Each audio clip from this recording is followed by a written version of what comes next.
किसान साथियों, इस समय पर हम आ चुके हैं रविकांत अग्रवाल जी के पास में, जो कि अग्रवाल कोल्ड स्टोरेज के ऑनर्स भी हैं, साथ ही जिला अध्यक्ष कार्यवाहक जनपद हाथरस कोल्ड स्टोरेज एसोसिएशन भी है। आज जो है स्थितियां, जो परिस्थितियां हाथरस की भी निकल कर सामने आई हैं, फिरोजाबाद और अलीगढ़ मथुरा की भी निकल कर सामने आई हैं। कोल्ड स्टोरेज के चैम्बर सोल्ड आउट हो रहे हैं। तो ऐसे में रविकांत अग्रवाल जी का क्या महत्व है, और साथ ही क्योंकि ये cold storage association Uttar Pradesh में भी अपनी कुछ अहम भागीदारी रखते हैं, तो उत्तर प्रदेश के बारे में भी आज जो है आपको एक साइंटिफिक जानकारी जो है ऑथेंटिक रूप से मिलने आएगी। नमस्कार सर। सर, क्या स्थिति इस समय पर कोल्ड स्टोरेजों के आप जो हैं देख रहे हैं? देखो, हमारे हाथरस ज़िले में निकासी जो है करीब 80% निकासी हो जाएगी बीज निकालने के बाद। मोटा आलू 20% बचने की उम्मीद है, जो कि नवंबर दिसंबर तक चलने की उम्मीद है। दूसरा, ऑल ओवर यूपी की बात करें तो ऑल ओवर यूपी में कुछ जगह ऐसी है जहाँ शुगर फ्री आलू ज़्यादा है, जैसे बदायूं मिलती है इधर साइड में, तो शुगर फ्री आलू ज़्यादातर 31 अक्टूबर से निकल जाता है। उसके बाद जब नई फसल आ जाती है तो शुगर फ्री की वैल्यू कम हो जाती है या कम बिकता है, तो लोग इस समय अपना आलू शुगर फ्री निकालने में लगे हुए हैं। और नई फसल अब के लेट है, थोड़ी बहुत फसल आने की उम्मीद है, लेकिन उससे पूर्ति नहीं होगी। जैसे हल्ला हो रहा है, रूमर हो रही है कि ऊना आ जाएगा, होशियारपुर आ जाएगा, लेकिन वो पूर्ति नहीं कर पाएगा। थोड़ा थोड़ा आएगा लेकिन पूर्ति नहीं हो पाएगी। इसलिए अपना आलू नवंबर दिसंबर तक तो चलेगा ही चलेगा। दूसरा, हमारा जो आलू है वो साथ में चलेगा। जो ऊना होशियारपुर का आलू है वो केवल अपने तक सीमित है, दिल्ली जयपुर तक सीमित है, और जो नया आलू है वो साउथ में नहीं जा पाता, वह काला पड़ जाएगा। इसलिए हमारे आलू की डिमांड साउथ में बनी रहेगी। सर, जैसे कि ऊना होशियारपुर के बारे में आपने को भी जानकारी हो चुकी है कि जर्मिनेशन काफ़ी प्रभावित रहा है गर्मी की वजह से, तो उसमें कितना इम्पैक्ट जो है आपके संज्ञान में जो आया है अब तक? नहीं, इम्पैक्ट तो काफ़ी आएगा। आलू इतना नहीं है जितना लोग सोच रहे हैं। और एक बात अलग है कि एक गाड़ी आगे दिल्ली में आगे तो रूमर हो जाता है कि नया आलू आ गया, तो उस समय 1-2 दिन के लिए तो हो सकता है कुछ मंडी डाउन हो, लेकिन जब सप्लाई पूरी नहीं हो पाएगी तो फिर धीरे धीरे उसी स्थान पर पहुँच जाएगी। सर, जैसे कोल्ड स्टोरेज से जो रियलिटी सामने आ रही है, हम भी लगातार दिखा रहे हैं और आपकी भी शॉर्ट्स लगे हुए हैं पूरे यूपी में, कोल्ड स्टोरेज वाले भी बता रहे हैं, तो क्या आपको आइडिया लग रहा है? देखो, ये कोल्ड स्टोर वालों की भी कमी मानो या कुछ भी है, कुछ कोल्ड स्टोर वाले इसमें उनकी बात ऐसी है, उन्हें 31 अक्टूबर का मशीन चलानी है, जबकि 30 नवंबर तक का सरकारी आदेश जो है 30 नवंबर तक का। हमें किसान को दबाव नहीं डालना चाहिए कि 31 अक्टूबर तक आलू निकालें, और किसान को इस तरह की भ्रमित वो डालते हैं कि हम मशीन बंद कर रहे, तो किसान मजबूरी में आलू निकालता है, और जब आलू निकालता है तो मंडी और दबाव बन जाता है और मंडी डाउन होती है। तो कुछ तरह के कुछ कोल्ड स्टोर वाले इस तरह की जो बात कर रहे हैं वो गलत है। दूसरा, कोल्ड स्टोर काफ़ी खाली हो चुके हैं, और खाली होने के बाद वो अपने आप को ये दिखा रहे हैं कि हमारे कोल्ड स्टोर में माल बहुत, वो भी गलत है। नहीं, वो तो हम दिखा रहे हैं, इनकी पोल तो हम खोल रहे हैं। आपने जो दिखाया है बिल्कुल ठीक दिखाया है, और कोल्ड स्टोर काफ़ी खाली हो चुके हैं। जो लोग दवा बना रहे हैं 31 अक्टूबर तक, वो तो करीब खाली हो चुके हैं, उनमें थोड़ा थोड़ा बीज रह गया है, और वो दवा बना के उन्होंने मंडी डाउन कर दी, और ये उनका तरीका गलत है। आप 30 नवंबर तक मशीन चलाएं और किसान को समझाएं कि आराम से धीरे धीरे आलू निकालें, जिससे उसको पूरा भाव मिले, उसको तसल्ली दें। सर, उत्तर प्रदेश का आपने नहीं बताया, सोर्स भी आपके फर्रुखाबाद, कन्नौज, बाराबंकी, इधर क्या स्थिति है? क्योंकि कई जो है देखने में आ रहा है कि आपाधापी का माहौल जो है किसानों के अंदर मचा हुआ है। वो यही कारण है कि वो कोल्ड स्टोर वाले और कुछ व्यापारी कह देते हैं कि आलू निकालो, आलू मद्दा है, आलू को फेंकेगा। अब वो कुछ स्वार्थी व्यापारी हैं जो सस्ता आलू खरीद के खुद अपने लिए रखना चाह रहे हैं। भाई, ऐसे में क्या होता है कि आलू एकदम डाउन तो हो गया, किसान घबरा गया, हाँ आलू 1500 रुपये पैकेट पहुंच गया, और एकदम आलू 1200 रुपये पे आ गया, तो किसान के अंदर घबराहट हो गई। तो जब घबराहट हो गई तो व्यापारी इसलिए उठ रहा कि 1200 रुपये में मुझे आलू मिल जाए, और वो आलू लेके हो सकता है खुद रखे, और रख के वो 1500 रुपये भगवान ने चाहे तो हो सकता है 1500 रुपये का भाव पहुँच सकता है। तो ये मेरा व्यक्तिगत ये जो खेल खेला जा रहा है, ये गेम खेला जा रहा है, माइंड सेट, इससे फ़ायदा ये अपने लिए ही किया जा रहा है स्टॉक करके। आप वो थोड़ा गलत है, आप जैसे ना खरीदें। अगर बात है तो आप किसान को समझाएं, किसान अपना धीरे धीरे बेचे, जरूर थोड़ी इकट्ठा आलू बेचे। उसको ये ना मशीन बंद करने की जो डर देते हैं ना, वो गलत है। सर मैं आपसे एक बात समझना चाहूँगा कि कई कोल्ड वाले बोलते हैं कि हमारा बिजली का बिल बहुत आता है, गैस का बहुत आता है और हम ये नहीं करेंगे वो नहीं करेंगे, ऐसा क्यों? अच्छा एक बात बता दो, एक हमारी कमाई किन से, किसानों से, आलू से। अगर हमारा नवंबर में 2 लाख का बिल आ गया तो 2 लाख से क्या फ़र्क पड़ना है?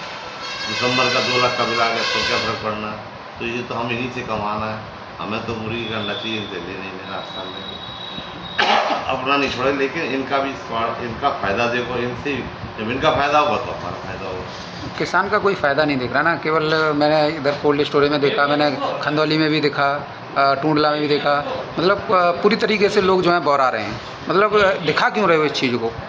नहीं ये ऐसी गलत है। मेंटेबिलिटी क्यों? असल में क्या है, ऑक्सीजन लेते हैं कोल्ड स्टोर वाले। अभी ऑक्सीजन लिया, 4 महीने का ऑक्सीजन ले लिया, 4 महीने में उन्हें 2 लाख का फ़ायदा हो जाएगा। अब 2 लाख का हो जाएगा, 2 लाख रुपये बिजली हो जाएगा, 4-5 लाख रुपये फ़ायदा हो जाता है। तो इतना इतना नहीं सोचना चाहिए, इतना इतना बड़ा काम है, तो छोटी छोटी बात सोचना बेकार है।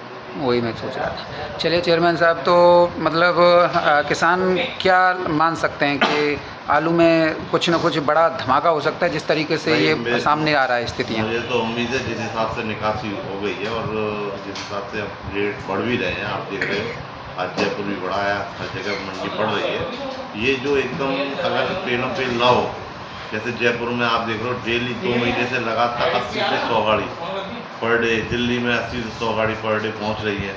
लेकिन आप ये भी देखो बिक भी तो रही है। जब खपत हो रही है तो कहीं ना कहीं आलू जा ही रहा है, जब जा रहा है तो भगवान ने चाहिए तो आगे तेजी उम्मीद है। चेयरमैन साहब, साउथ में अगर बारिश नहीं होती तो डिमांड आगे होती। जैसे हम देख रहे हैं पैदावार भी कम थी, कोल्ड स्टोरेज भी कम भरे गई, एक रेट जैसे आप जैसे लोगों का भर गया, और दूसरा निकासी काफ़ी अच्छी चली शुरुआत से ही, खेतों से भी कोल्ड स्टोरेज गेट भी सही, मतलब पहले टाइम से पहले खुल गई। फिर ऐसा क्या कंडीशन बनी कि अक्टूबर में आके इतना आलू आ गया? इतने कहाँ से ये? वो सब मूंछों की लड़ाई है, सब झूठ बोले। देखो कोल्ड स्टोर वाली है व्यापारी, सीधी सी बात है। आलू तेज हो गया तो वो बताएगा मेरे पास 50,000 पैकेट रह गए। आलू मद्दा हो गया तो कह देगा मैंने बेच दिया। वो अपनी बात खराब नहीं कराएगा। ये सब झूठ बोलते हैं और झूठ बोलने से कोई फायदा है नहीं भाई। ना किसी से हम ले रहे ना किसी को दे रहे, तो क्या को झूठ बोलते हैं? तो सही बात बताओ। तो हम मान सकते हैं उत्तर प्रदेश में जो है 85 के आसपास निकासी होगी परसेंटेज में? हाँ 80 प्लस मान लो।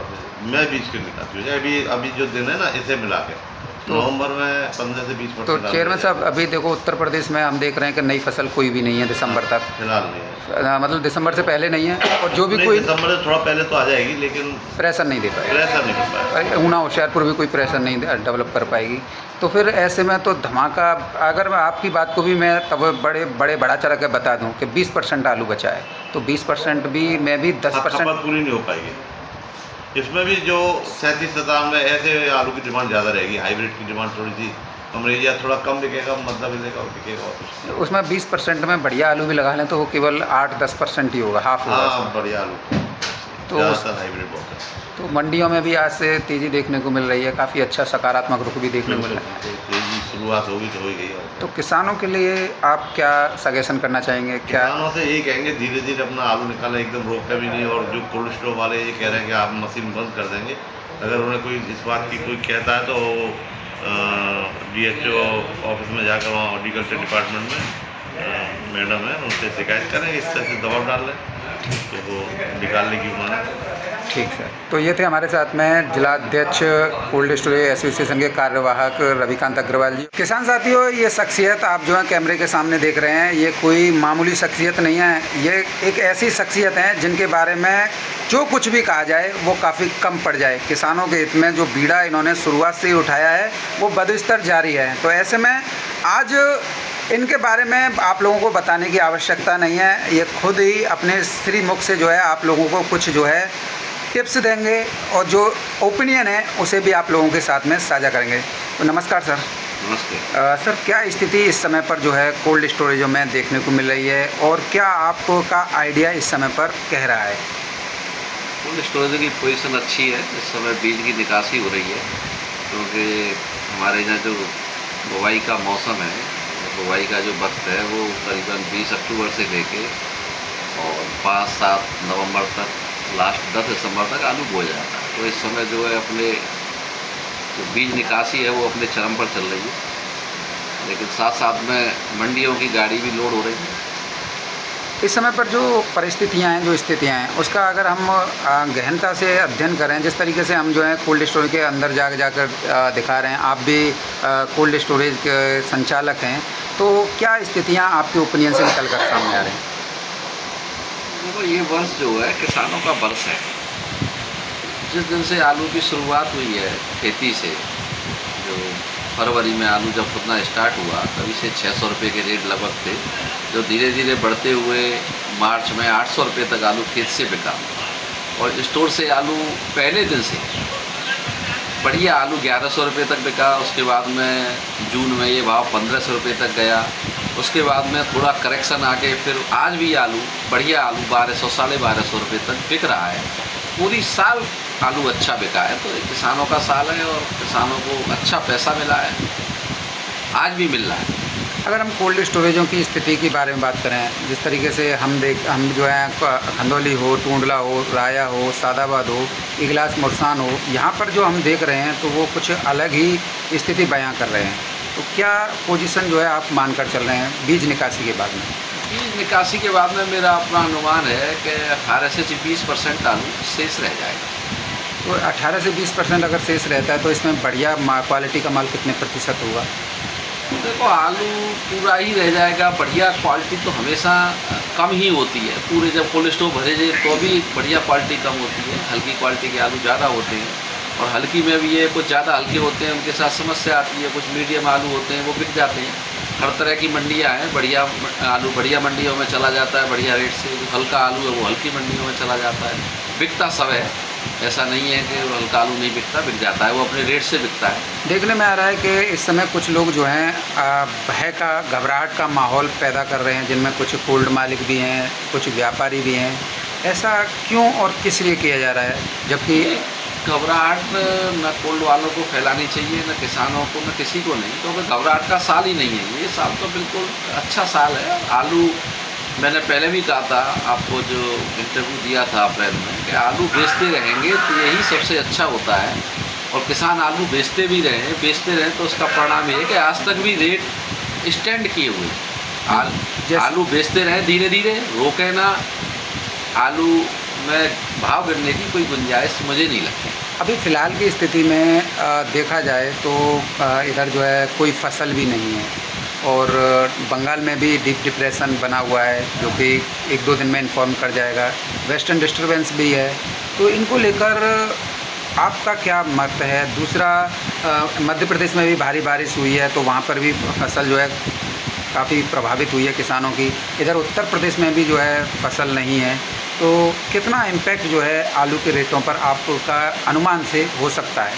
ऐसा है, जो फसल अगेती लगती थी ऊना होशियारपुर, ये फसल तो लगभग 1 हफ्ते 10 दिन लेट लगी है, बहुत लेट लगी नहीं है। लेकिन इसके बाद ये जो फसलें हैं ये हरियाणा, पंजाब, राजस्थान के कुछ भाग और दिल्ली तक ही आती हैं। इसके बाद में जो पूरा पूर्वोत्तर है या दक्षिण है, दक्षिण के लिए जो आलू नया जाता था वो इंदौर से जाता था, वो काफ़ी फसल लेट लगी है। वो सबको ज्ञात है, क्योंकि इस साल जो मानसून लेट तक चला, तो इसकी वजह से फसल नहीं लग पाई। हमारे कानपुर में के पास तिरवा वगैरह जहाँ लगती है फसल, वो भी फसल लेट लगी है। तो आलू जो है मेरे ख्याल से नया आलू जो ऊना होशियारपुर को छोड़ के वो 1 दिसंबर के बाद ही आएगा। वो भी जो प्रेशर बनाएगा वो 15 दिसंबर के बाद में ही प्रेशर बनाएगा, उससे पहले प्रेशर बनाएगा नहीं। तो हमारे लिए भी कम से कम 2 महीने हैं कि जो वहाँ पर आलू बेच सकते हैं।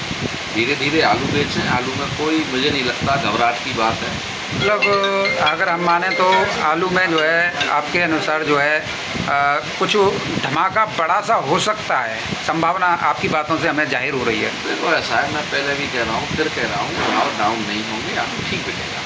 अब देखो, तेज़ी की कोई सीमा नहीं होती। आज भी जो आलू बिक रहा है वो तो मजदा थोड़ी बिक रहा है, आज भी आलू तेज़ बिक रहा है। तो आज 1200 साढ़े 1200 रुपये हम जब आलू रखते हैं, पैदा करते हैं, तो एक वो होता है कि भाई हमारा कोल्ड में आलू रख के 1000 रुपये बिक जाए, एक सपना सा होता है। और इस साल पूरी साल ये सपना सच साबित हुआ है। पूरी साल आलू 1000+ में बिका है, तो ये कोई रेट कम नहीं है। सर, हम ये देख रहे हैं कि इस समय पर किसान को पैसे की आवश्यकता है, कुछ कोल्ड मालिक जो कि व्यापार भी करते हैं और कुछ व्यापारियों के सहयोग से एक कमीशन अच्छा सेट करने के बाद में उसे स्टोर कर रहे हैं। स्टोर कर कर किसानों के अंदर ही घबराहट फैलाई जा रही है। क्या उनका ये मकसद हमारी समझ में नहीं आ रहा है, आखिर क्यों?